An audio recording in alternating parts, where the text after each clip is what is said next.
ইভা বলল, আর কোনো কথা না, আসো, আমি আর সময় নষ্ট করতে চাই না, তোমার সাথে সুন্দর মুহূর্ত কাটাতে চাই। তারপর একটি রেস্টুরেন্টে বসে আছে নিলয়, পাশে বসে আছে সুন্দরী মেয়ে ইভা। ইভা নিলয়কে চিনত না। নিলয় ইভার দিকে তাকিয়ে আছে, মনে মনে ভাবছে এত সুন্দরী মেয়ে হয় কি করে। ইভা নিলয়ের দিকে তাকিয়ে ভাবছে, ছেলেটা আমার দিকে এমন করে তাকিয়ে আছে কেন? আমি তো কখনোই ছেলেকে দেখিনি। নিলয় ভাবছে, মেয়েটা আমার দিকে তাকিয়েছে কেন? মেয়েটাকে তো আমি কখনোই দেখিনি। আমার মনে হয় মেয়েটা আমাকে চেনে। আর এদিকে ইভা ভাবছে, ছেলেটা মনে হয় আমাকে চেনে। এমন সময় ইভা নিলয়কে বলল, আপনি কি আমাকে চেনেন? আপনি আমার দিকে এমন করে তাকিয়ে আছেন কেন?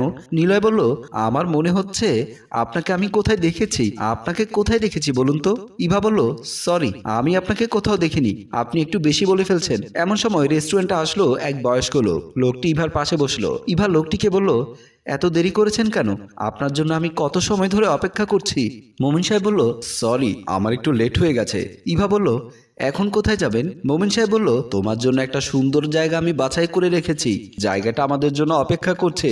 এদিকে নিলয় ফোন বের করে আস্তে আস্তে ওদের ভিডিও করছে। ইভা আর মোমিন সাহেব বুঝতে পারেনি তাদের ভিডিও করা হচ্ছে। ইভা বলল, আজকে আমার হাতে বেশি সময় নেই, এখন এখানে আর বেশিক্ষণ অপেক্ষা করা যাবে না, চলুন, তাড়াতাড়ি চলুন। তারপর ইভার মোমিন সাহেব রেস্টুরেন্ট থেকে বের হয়ে গেল। আর নিলয় মুচকে একটা হাসি দিয়ে দিল। একটা রুমের ভেতর বসে আছে মোমিন সাহেব আর ইভা। অন্তরঙ্গ মুহূর্তে তারা দুজন। ইভা বলল, আপনাকে কাছে পেলে আমি সব কিছু ভুলে যাই। আমি চাই সবসময় আপনার কাছে চলে আসি, কিন্তু আমার শাশুড়ির জন্য আসতে পারি না। মোমিন সাহেব বলল, তুমি ভেবো না, সপ্তাহে 2 দিন তো আমি তোমার সাথে সময় কাটাই, আবার যখন মনে পড়বে তুমি আমার কাছে চলে আসবে। ইভা বলল, আমি আমার শাশুড়িকে মিথ্যে কথা বলে আসি, বাড়িতে ঢুকলে আমার অনেক মিথ্যে কথা বলতে হবে। এত মিথ্যে কথা বলেও আমি আপনার কাছে আছি শুধুমাত্র একটু শান্তি পাওয়ার জন্য।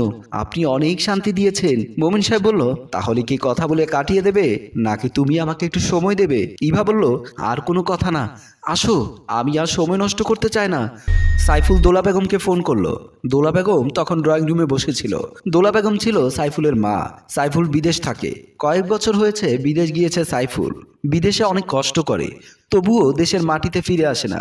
দোলা বেগম ফোন রিসিভ করে বলল, বাবা কেমন আছিস? তোর জন্য কতটা খারাপ লাগে আমার, তোরে বুঝাইতে পারুম না। সাইফুল বলল, মা, তোমার কথা আমারও অনেক মনে পড়ে।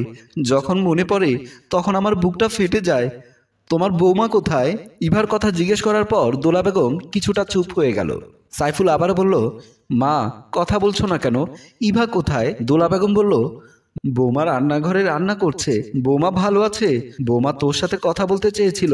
সাইফুল তখন বলল, মা, সবসময় কাজের ভেতর থাকতে হয় তো, তাই সবসময় কথা বলতে পারি না। দোলা বেগম বলল, আচ্ছা বাবা, খাবার খাইছস? সাইফুল বলল, রান্না করে খাবো মা। দোলা বেগম বলল, আচ্ছা, রান্না করে খেয়ে নে, আমি ফোন রেখে দেই।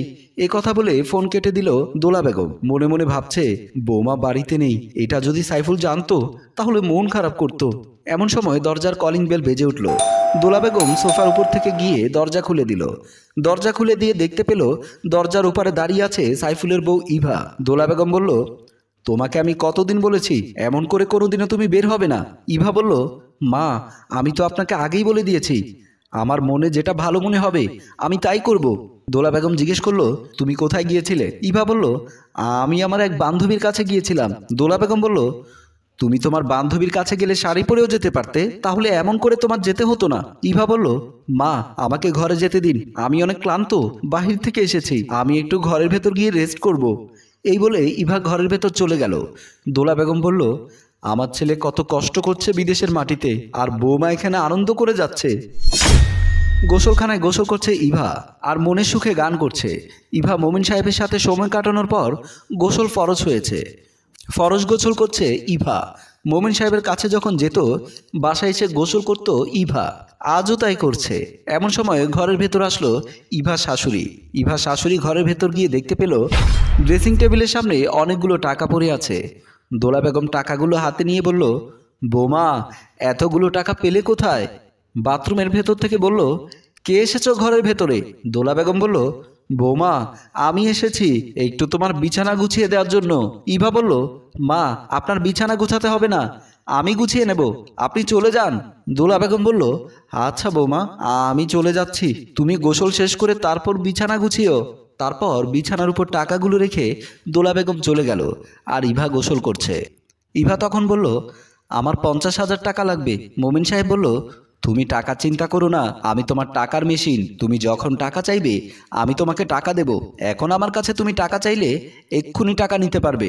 দোলা বেগম সাইফুলকে ফোন করলো। সাইফুল তখন রান্নাঘরে রান্না করছিল। মোবাইলে রিং বাজার শব্দ শুনে মোবাইল হাতে নিয়ে দেখতে পেল সাইফুলের মা দোলা বেগম ফোন করেছে। সাইফুল ফোন ধরে বলল, মা কেমন আছো? দোলা বেগম বলল, আমি তো ভালো আছি বাবা, তুই কি বৌমাকে টাকা পাঠিয়েছিস? সাইফুল বলল, না মা, আমি তো টাকা দেইনি, আর আমি যদি টাকা দিতাম তাহলে তো আমি তোমাকে বলতাম। তারপর দোলা বেগম বলল, আচ্ছা বাবা, রাইখা দেই, পরে তোরে ফোন করব। সাইফুল বলল, আচ্ছা মা। তারপর দোলা বেগম ফোন রেখে দিল। সাইফুল আবারও রান্না করতে লাগলো। ড্রয়িং রুমে বসে আছে দোলা বেগম, পাশে বসে আছে নিলয়। নিলয় ছিল দোলা বেগমের লোক, ইভার চলাফেরা নজরে রাখার জন্য। নিলয় সবসময় নজর রাখত। এমন সময় ড্রয়িং রুমে আসলো ইভা। সাইফুলকে দেখে একটু চমকে গিয়েছিল, কারণ সেই দিন রেস্টুরেন্টে সাইফুলের সাথে ইভার দেখা হয়েছিল। দোলা বেগম বলল, কোথায় গিয়েছিলে? ইভা বলল, আমি আমার বান্ধবীর কাছে গিয়েছিলাম। দোলা বেগম বলল, সেই বান্ধবী কি কোনো ছেলে মানুষ? ইভা দোলা বেগমের কথা শুনে ঘাবড়ে গেল। সাইফুল বলল, আমি আপনাকে বলেছিলাম না আপনাকে আমার চেনা চেনা লাগছে, মনে আছে? আমি আপনাকে এই বাড়িতে দেখেছিলাম। আপনার শাশুড়ি আমাকে টাকা দিয়েছিল আপনার প্রতি নজর রাখার জন্য। দোলা বেগম বলল, আমার ছেলে তোমাকে কত ভালোবাসে, তোমাকে ভালোবেসে বিয়ে করিয়েছি। এই সংসারের সুখের জন্য আমার ছেলে বিদেশ গিয়েছে, আর তুমি আমার ছেলেকে ঠকাতে পারলে? ইভা বলল, আপনার ছেলে বিদেশ থেকে কত টাকা পাঠায়? সারা মাস গেলে 20,000, 40,000, আমি মাসে কামাতে পারি 5 লাখ টাকা। দোলা বেগম বলল, তোমার অবৈধ পথে টাকা তুমি ঠিকই কামাতে পারবে, সম্মান পাবে না। সম্মান টাকা দিয়ে কেনা যায় না মা, এটা একদিন তুমি ঠিকই বুঝতে পারবে, কিন্তু সেদিন অনেক কান্না করতে হবে। পাপের টাকা দিয়ে সুখ হয় না। আমাদের এই গল্পটি কাল্পনিক, কারো জীবনের সাথে মিলে গেলে আমরা দুঃখিত।